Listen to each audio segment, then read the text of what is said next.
جب ہم اسکول میں پڑھتے تھے، مدرسے میں پڑھتے تھے، تو جس بچے کا پتہ چل جاتا تھا نا یہ بیمار تھا، اسے مارنی پڑتی تھی۔ جس کا پتہ چل جاتا تھا نا کہ اس کے گھر میں کوئی پریشانی آ گئی تھی، اسے مارنی پڑتی تھی۔ غصہ دلانے والی بات یہ ہوتی تھی کہ گھر والے کہتے تھے کہ ہم نے تو بھیجا تھا، صبح تیار کر کے بیگ دے کے اس کو روانہ کیا تھا، اور جب پتہ چلتا تھا نا کہ یہ آیا نہیں، وہاں بیٹھ کر وقت گزارا، وہاں بیٹھ کر وقت گزارا۔ اب یہ وہ مسئلہ تھا کہ استاد اس پر یوں ہوتا تھا کہ جس طرح وہ پورے جلال میں آ گئے۔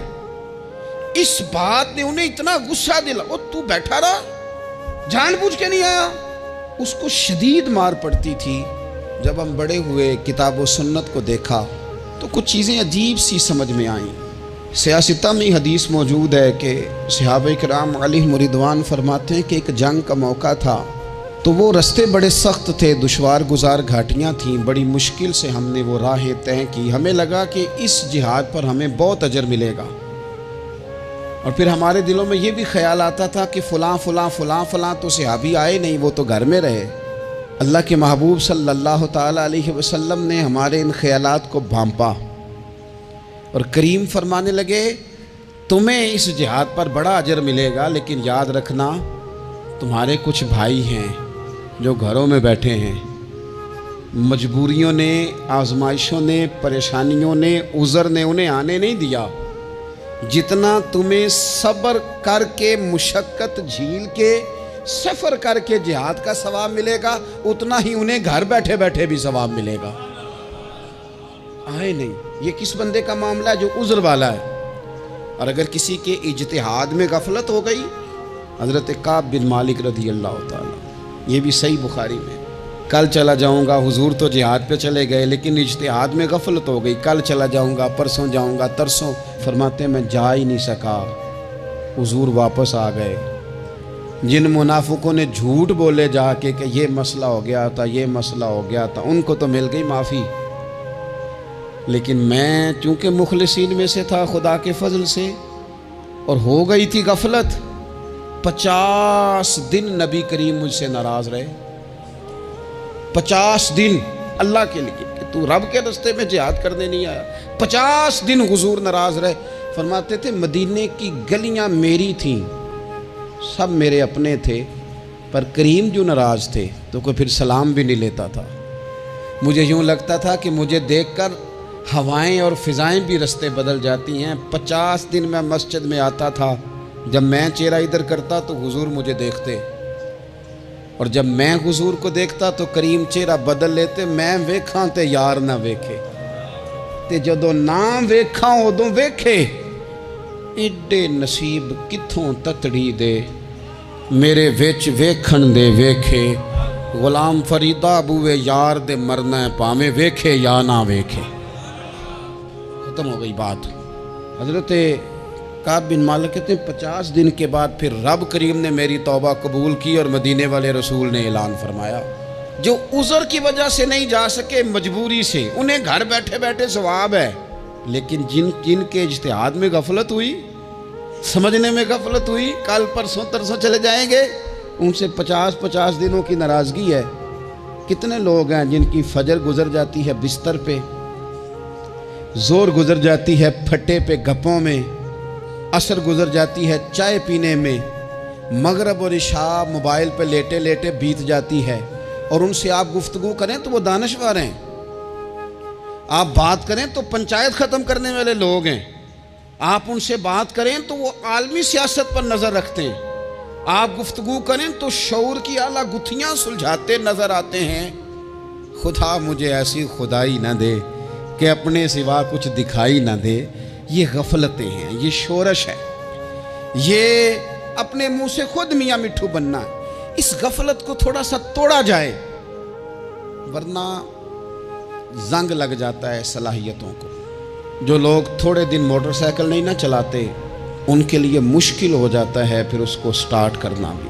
ہمارے استاد کہا کرتے تھے جو لوگ پڑھاتے نہیں انہیں کتابیں بھولنے لگ جاتی ہیں، جو لوگ کوئی کام کرتے نہیں پھر وہ آہستہ آہستہ وہ زنگ آلود ہو جاتا ہے، وہ کہتے ہیں اب نہیں ہو سکتا تم سے، اب مشکل ہے۔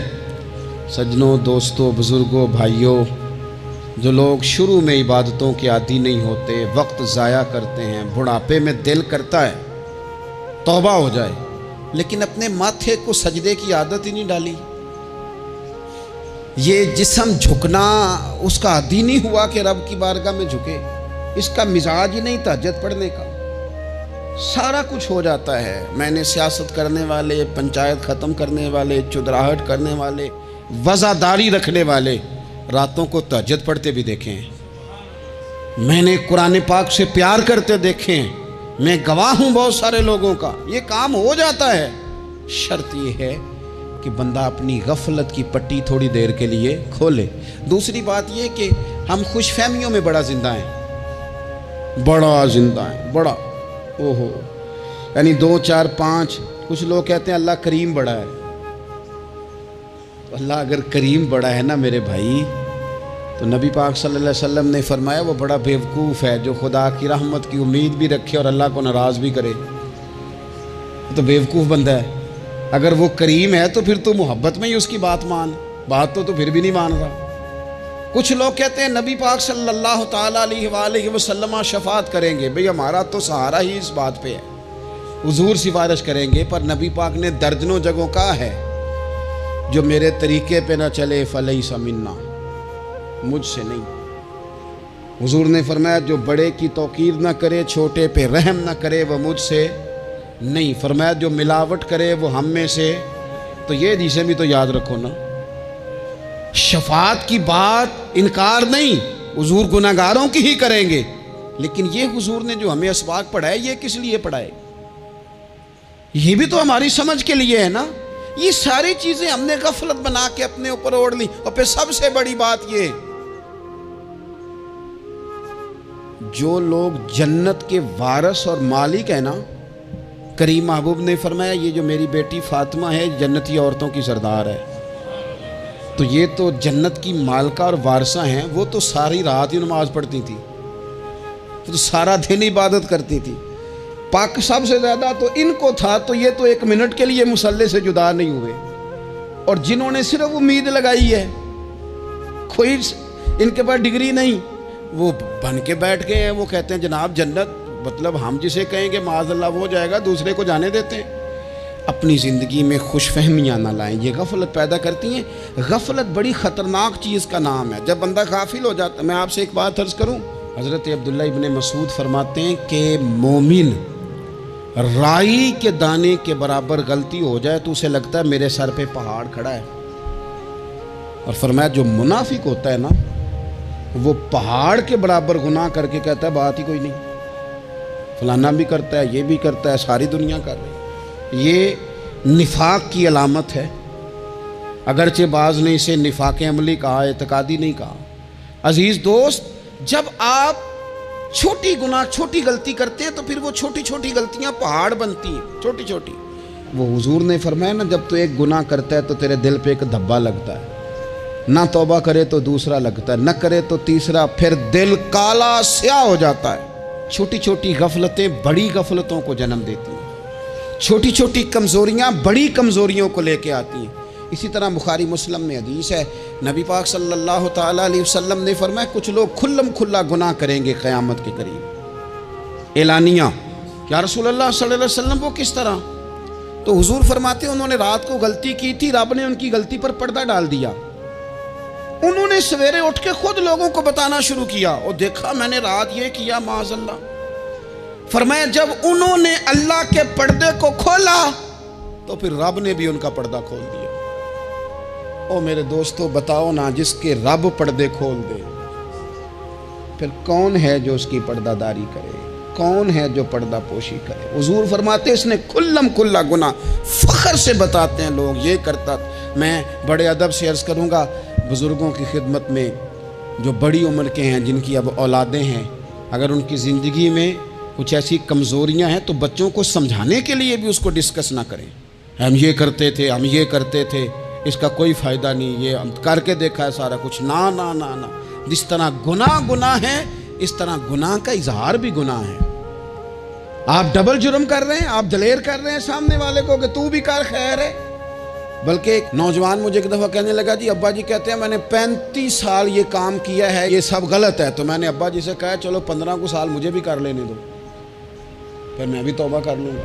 یہ ہم لوگوں کو دعوت دے رہے ہیں کہ غلط کام کرو. قرآن مجید کو آپ دیکھیں گے نا سورہ یاسین کے اندر، یہ بھلا کفر کیوں ہوتا تھا، منافقت کیسے پیدا ہوتی تھی، بت پرستی کیسے عام ہوتی تھی، دنیا کے اندر ستارہ پرست، سورج پرست، چاند کی پوجا کرنے والے یہ لوگ کیسے پیدا ہوتے تھے؟ غفلت کی وجہ سے.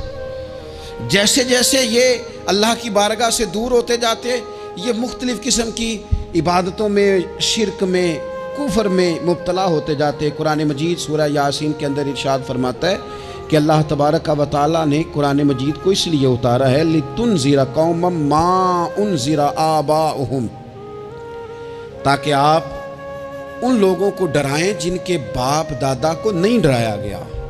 اور نتیجہ کیا ہوا؟ فَهُمْ غَافِلُونَ، وہ لوگ غفلت میں چلے گئے، ڈرایا نہیں گیا، سمجھایا نہیں گیا، کسی نے سبق نہیں پڑھایا.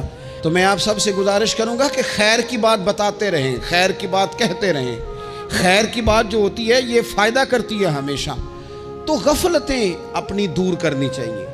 دوسرا یہ ہوتا ہے، ایک تو انسان جب وہ دور ہو جاتا ہے چھوٹے چھوٹے گناہ کر کے تو غفلت آتی ہے. دوسرا قرآن پاک نے ایک اور مقام پر اس کا ذکر فرمایا ہے. وہ اس طرح فرمایا ہے کہ جو انسان کی پیاری چیزیں ہیں نا بعض اوقات، جن سے وہ لگاؤ پیدا کر لیتا ہے، جن سے محبت اس کی بڑھ جاتی ہے، وہ چیزیں بھی غفلت پیدا کرتی ہیں. ان میں 2 چیزوں کا تو قرآن پاک نے نام لے کے ذکر کیا ہے.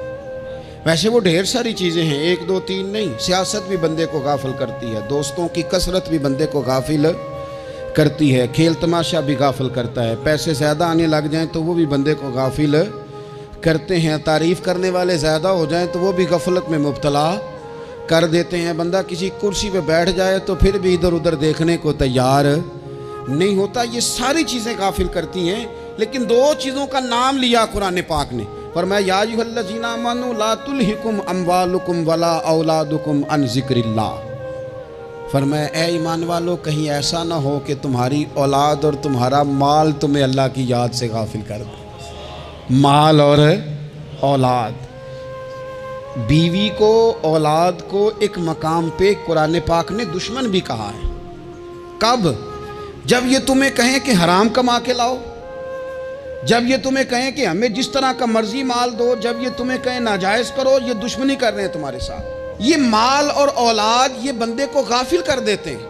کاروبار کرنا، مال کمانا، بچے پالنا یہ ایک جز ہے زندگی کا، یہ کل زندگی نہیں. کل زندگی تو یہ ہے کہ آپ نے دین کے لیے کیا کیا، ملت کے لیے کیا کیا، ملک کے لیے کیا کیا، غریب کے لیے کیا کیا. کبھی کسی بندے نے جھونپڑیوں والوں سے پوچھا ہے کہ بارشوں میں تمہارا کیا حال ہوتا ہے؟ وہ کچی آبادیاں جہاں سے گزر کے ہم اپنے بچوں کو دکھاتے ہیں کہ یہ دیکھو یہ پرانے مکان سارے اسی طرح کے ہوتے تھے. کبھی ان لوگوں سے آپ نے پوچھا ہے جو ساری رات چھتوں کے نیچے بالٹیاں رکھ کے وقت گزارتے ہیں کہ چھت ٹپکتی ہے؟ ان سے پوچھا ہے کہ رات بچے سو پائے تھے کہ نہیں؟ اچھا جی بارش ہو رہی ہے تو پھر ہم نے کیا کرنا تھا؟ ہم نے گھر والوں کو پکوڑوں کا آرڈر دینا تھا، وہ وقت پہ دیا. ہم نے کہا تھا کوکنگ آج اپنی. یہ کب ہوتا ہے؟ جب قومیں غافل ہو جاتی ہیں مال میں، مزوں میں، اپنی ذاتی زندگی کے پیچ و تاب میں، پھر وہ اتر کر دائیں بائیں دیکھنا پسند نہیں کرتی. اللہ فرماتے ہیں مال اور اولاد کہیں تمہیں اللہ سے غافل نہ کر دے، کہیں ایسا نہ کر بیٹھنا کہ تم اس میں الجھ جاؤ پوری طرح اور تمہیں صرف اور صرف اپنے بچے یاد رہ جائیں. تجارت کرنی چاہیے لیکن ہم تجارت نہیں کرتے، بانی تاجر جاتے ہیں، ہر چیز کو تجارت کی نظر سے دیکھتے ہیں. ڈاکٹر آپ بنیں لیکن زندگی ساری ہی آپ ڈاکٹر بن کے نہ گزاریں، آپ کے کچھ اور تعلقات بھی ہیں، کچھ اور رشتے بھی، ان پر بھی تھوڑا غور کر لیں. غفلتیں تیزی سے آتی ہیں اور وہ آ کر کے ہمارے اوپر حاوی ہو جاتی ہیں.